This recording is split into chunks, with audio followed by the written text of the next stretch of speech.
और पिछली बार विजय चौधरी जो शिक्षा मंत्री का प्रभार संभाल रहे थे, उन्हें इस बार नई जिम्मेदारी मिली है। उन्हें वित्त और वाणिज्य कर मंत्री बनाया गया है। और कशिश न्यूज से खास बातचीत में उन्होंने क्या कुछ कहा, किस तरीके से इस व्यवस्था को सुदृढ़ बनाएंगे, आइए सुनते हैं। राज्य के वित्त एवं वाणिज्य कर मंत्री एवं संसदीय कार्य मंत्री श्री विजय कुमार चौधरी ने वाणिज्य कर विभाग का प्रभार संभाल लिया। आइए हम सीधे बात करते हैं। पहले तो सर बधाई आपको। चलिए, बहुत धन्यवाद आपको। पूरे खजाने की जिम्मेदारी आपको मिली है, उसके साथ वाणिज्य कर विभाग की। बिल्कुल। आपने कई महत्वपूर्ण विभाग भी देखे।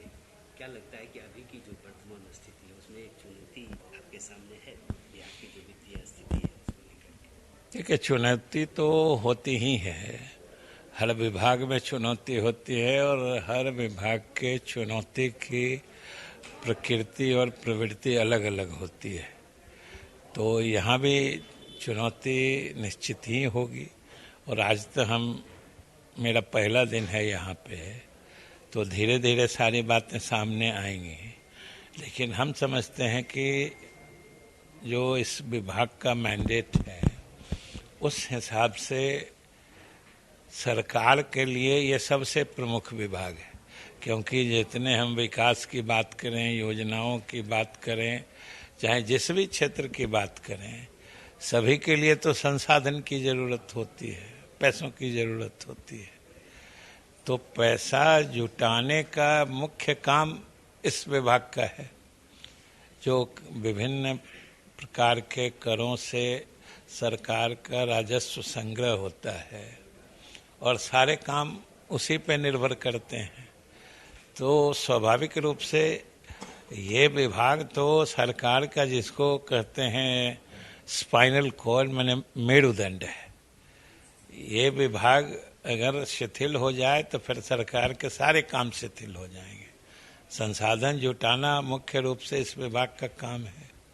संयोग से वित्त विभाग भी मेरे पास है। आज ही हमने वित्त विभाग में भी काम शुरू किया है।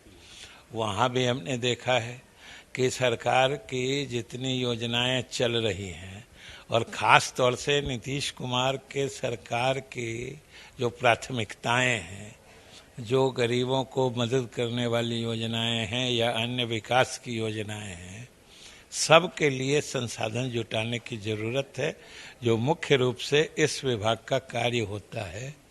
तो हमें प्रसन्नता है कि मुख्यमंत्री जी ने इस विभाग का काम हमारे जिम्मे लगाया है। हमारी पूरी कोशिश होगी कि जो संसाधनों में को जुटाने में जितनी तत्परता या मुस्तैदी या इसे बिना जनता को खराब लगे हुए हम अधिकतम संसाधन कैसे जुटा सकते हैं, ये मुख्य रूप से चुनौती होगी। और हम समझते हैं कि विभाग के लगभग वरीय अधिकारियों को हम काफ़ी दिन पहले से जानते हैं, चाहे प्रतिमा जी हैं, अरुण जी हैं, जो मुख्य रूप से इस विभाग को देखते हैं। तो इन लोगों से मेरा पुराना परिचय, और दोनों कर्मठ और काफ़ी लगनशील पदाधिकारी रहे हैं। तो हमें पूरी उम्मीद है कि इन लोगों के सहयोग से हम विभाग का जो काम है वो सफलतापूर्वक कर सकें। एक वित्त मंत्री के रूप में भी आपने बजट पेश किया है, विधानसभा अध्यक्ष के रूप में समूची सरकार का सभी विभागों के बजट को देखा। बजट की बात करें, वित्त विभाग की बात करें, तो उस मामले में आप जानकार भी हैं। लगता है कि बजट का आकार 2014 से अब काफ़ी बढ़ा है, आने वाले समय में और चुनौतियां बढ़ेगी। तो इसके लिए जिस तरह से मुख्यमंत्री ने कहा 20 लाख लोगों को रोजगार देंगे, तो उसके लिए भी संसाधन की जरूरत। उम्मीद है कि बिहार जैसे पिछड़े राज्य में संसाधन जुट जाएंगे। क्यों नहीं जुटेंगे? जब सरकार के काम का दायरा बढ़ता है तो संसाधन भी बढ़ते हैं। और मुख्यमंत्री जी ने जो कहा है 10 लाख या 20 लाख लोगों को रोजगार देने की बात है, तो रोजगार देने का मतलब सरकारी नौकरी नहीं होती है। एक ये चीज जो लोगों के मन में एक तरह से अचानक से और अनायास इस रूप में लोग ले लेते हैं कि अगर हम कहते हैं कि हम 10 लाख लोग को रोजगार देंगे, तो लोग इसको ले लेते हैं कि हम 10 लाख लोग को सरकारी नौकरी देंगे। अगर सरकार के प्रोत्साहन नीति से अगर यहाँ उद्योग लगते हैं, जैसे अभी एथेनॉल प्लांट काफ़ी जगह लग रहा है। पूर्णिया में शुरू हो गया है और जगह बेगूसराय सब जगह भी आ रहा है। तो एक एक यूनिट में सैकड़ों लोगों को रोजगार मिलता है। तो ये सब उसमें शामिल है। तो सरकार के अन्य विकासात्मक कार्यों से या अन्य विभाग के कार्यों से भी रोजगार का सृजन होता है। और मुख्यमंत्री ने जो घोषणा की है उसमें सभी प्रकार के सृजित रोजगार उसमें समावेशित हैं। अब तो पूरे खजाने की चाबी आपके पास है, संसाधन जुटाना है। बिहार जैसे पिछड़े राज्यों, लगता है कि जो विकास की योजनाएं हैं, कई बड़ी योजनाएं जो मुख्यमंत्री ने देखे, अभी कल ही कैबिनेट का जो डिसीजन हुआ 7 निश्चय योजना के तहत, तो वो समय अवधि के अंदर पूरा करने की कोशिश की जाएगी। हाँ, निश्चित की जाएगी। और कल जो हम समझते हैं 12,000 से अधिक करोड़ की जल जीवन हरियाली मिशन के अंतर्गत योजना बनाई गई है और कैबिनेट ने उसकी स्वीकृति दी है, वो 3 साल के स्पैन में करने की योजना है।